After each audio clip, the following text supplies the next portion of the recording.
Teknik shaping adalah cara membentuk perilaku secara bertahap dengan memberikan penguatan pada setiap kemajuan kecil yang mendekati perilaku yang diinginkan.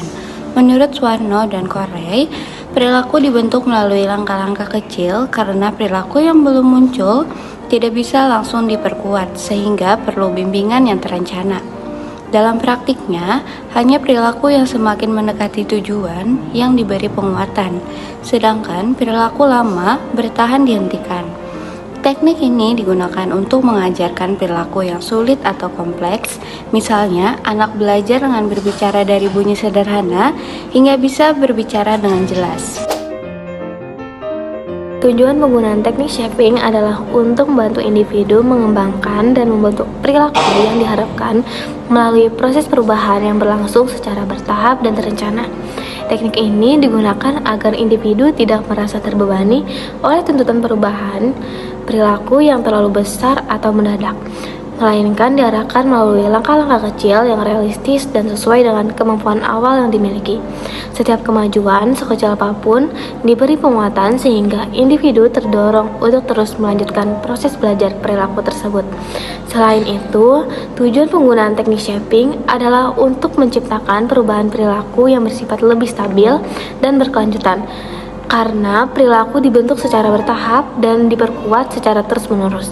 Perilaku yang dihasilkan cenderung lebih menetap dan tidak mudah hilang. Teknik ini juga membantu individu menyesuaikan diri dengan lingkungan sosial dan akademik secara lebih adaptif, sekaligus mengurangi munculnya perilaku yang tidak diharapkan melalui fokus pada penguatan perilaku positif. Teknik shaping sangat cocok digunakan pada klien yang mengalami masalah perilaku dan kesulitan melakukan perubahan secara langsung. Misalnya pada siswa yang mengalami kecemasan menghadapi ujian, rasa rendah diri, kesulitan bersosialisasi, kebiasaan menunda belajar, atau kecenderungan menarik diri dari lingkungan. Jadi pada kondisi seperti ini klien biasanya merasa takut gagal, kurang percaya diri, dan mudah menyerah ketika diminta berubah secara drastis.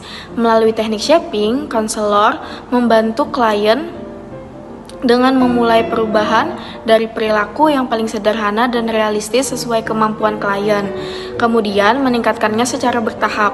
Setiap kemajuan kecil itu diberikan penguatan positif agar klien merasa dihargai dan termotivasi untuk terus berkembang.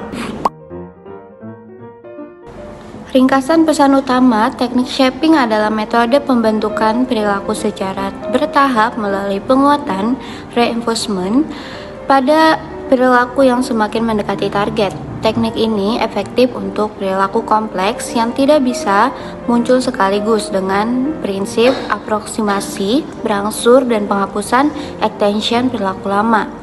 Tujuan shaping membantu perubahan perilaku secara realistis, tidak membebani, serta menghasilkan perubahan yang stabil dan berkelanjutan. Cocok digunakan pada individu dengan kecemasan rendah diri, perilaku menghindar, atau kesulitan perubahan langsung. Kasus Aisyah menunjukkan shaping membantu mengatasi kecemasan ujian dengan membagi target besar seperti belajar dan menghadapi ujian menjadi langkah-langkah kecil yang diperkuat secara positif. Jadi, hasil utama, kecemasan berkurang, kepercayaan diri meningkat, kebiasaan belajar terbentuk, dan perilaku menghindar terganti oleh perilaku menghadapi masalah. Kesimpulan reflektif, jadi secara keseluruhan teknik shaping ini merupakan pendekatan konseling perilaku yang menekankan pentingnya proses dalam perubahan. Teknik ini membantu klien memahami bahwa perubahan itu tidak harus dilakukan secara cepat atau sempurna, melainkan dapat dimulai dari langkah-langkah kecil yang sesuai dengan kemampuan dirinya. Dengan adanya penguatan positif pada setiap kemajuan, klien merasa dihargai, diterima, dan lebih percaya pada potensi dirinya.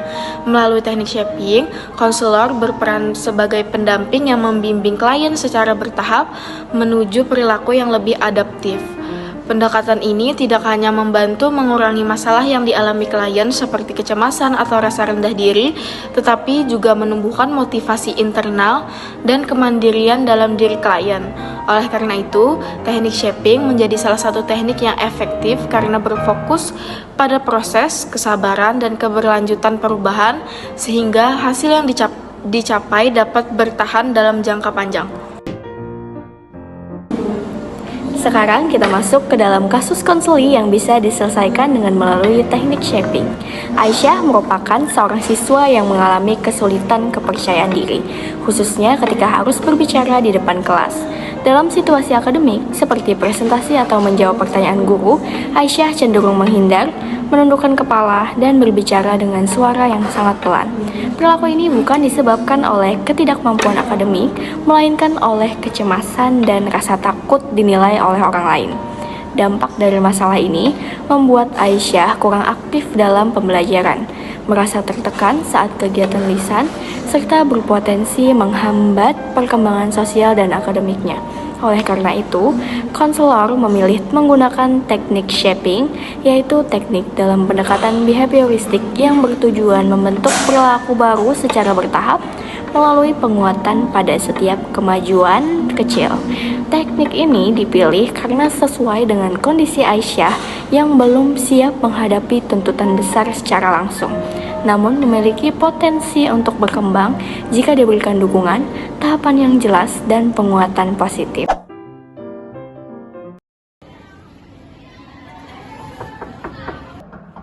Permisi Bu. Ya, silakan masuk. Selamat pagi Aisyah, selamat dulu. Selamat pagi Bu, terima kasih Bu. Ya, terima kasih sudah datang hari ini. Bagaimana kabarmu hari ini?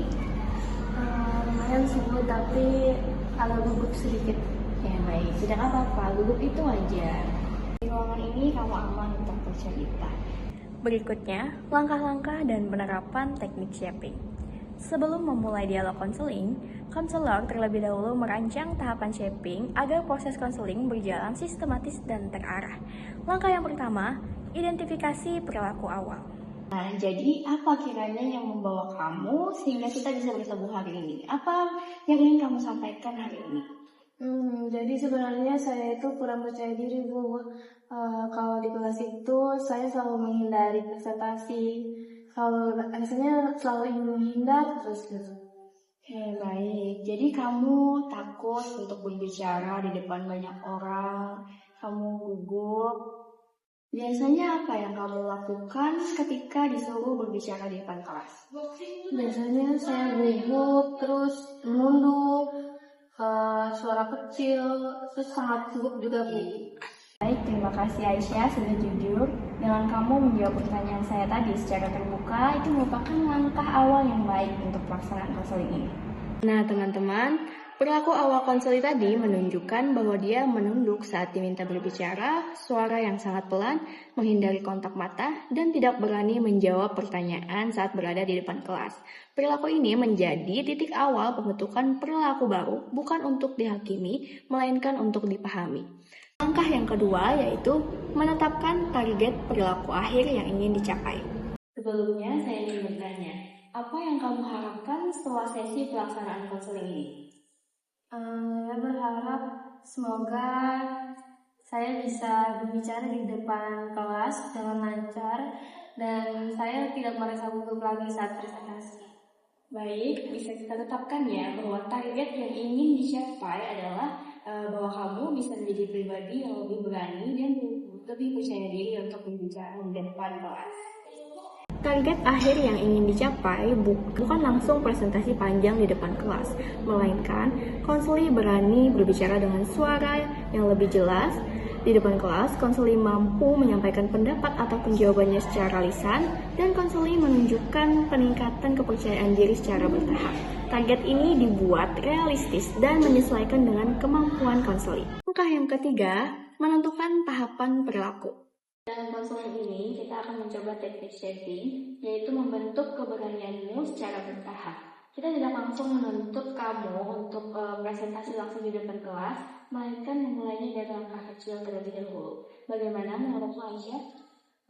Kalau secara bertahap kayaknya bisa dicoba Bu.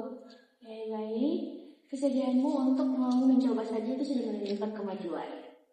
Kita mulai dari yang paling sederhana terlebih dahulu. Nah, saat kamu berbicara dengan satu orang, misalnya teman dekat, apakah kamu bisa berbicara dengan suara yang lebih jelas? Bisa, Bu. Oke, baik. Sekarang saya minta kamu menjawab satu pertanyaan saya dengan suara yang lebih jelas lagi daripada biasanya. Siap? Siap, Bu. Oke. Apa mata pelajaran yang paling kamu sukai? Saya paling suka bahasa Indonesia.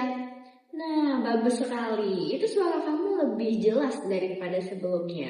Ini merupakan perkembangan yang sangat positif, Aisyah. Untuk mencapai target tersebut, konselor membagi proses menjadi tahapan kecil antara lain yang pertama, berani berbicara dengan satu orang, baik itu teman dekat maupun konselor sendiri. Yang kedua, berbicara dengan suara sedikit lebih jelas. Yang ketiga, menjawab pertanyaan sederhana. Yang keempat, berani mengucapkan satu kalimat di kelas. Setiap tahap dianggap sebagai keberhasilan, bukan kegagalan. Langkah yang keempat, pemberian penguatan positif. Langkah berikutnya, kita tidak langsung presentasi di kelas, tapi berani untuk berbicara minimal satu kalimat di depan kelas. Menurutmu, apakah itu memungkinkan, Aisyah? Sepertinya kalau untuk menjawab pertanyaan di kelas, saya masih takut sih, Bu, tapi masih bisa dicoba. Oke, rasa takut itu wajar. Yang terpenting adalah kamu mau dan berani untuk mencoba. Iya, saya ingin berubah, Bu. Dan kamu sedang berada di proses perubahan itu sekarang.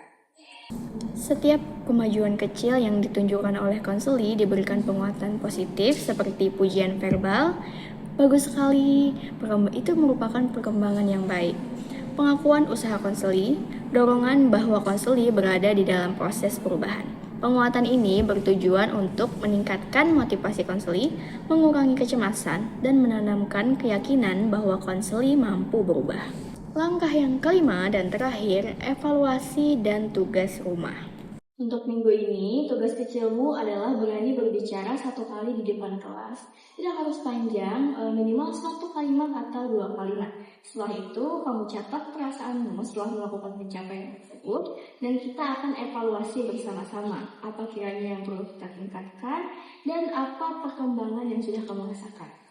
Baik, Bu, terima kasih sudah bantu saya pelan-pelan. Sama-sama, saya bangga karena kamu mau mencoba untuk memulai. Ingat, setiap perubahan besar dimulai dari langkah yang kecil. Baik, terima kasih, Bu. Sebagai bagian dari teknik shaping, konselor memberikan tugas sederhana yaitu berani berbicara satu kali di kelas, memberikan evaluasi, dan mencatat perasaan setelah melakukannya. Hal ini membantu konseli merefleksikan kemajuan diri dan memperkuat perilaku baru yang ingin ditanamkan ataupun dicapai.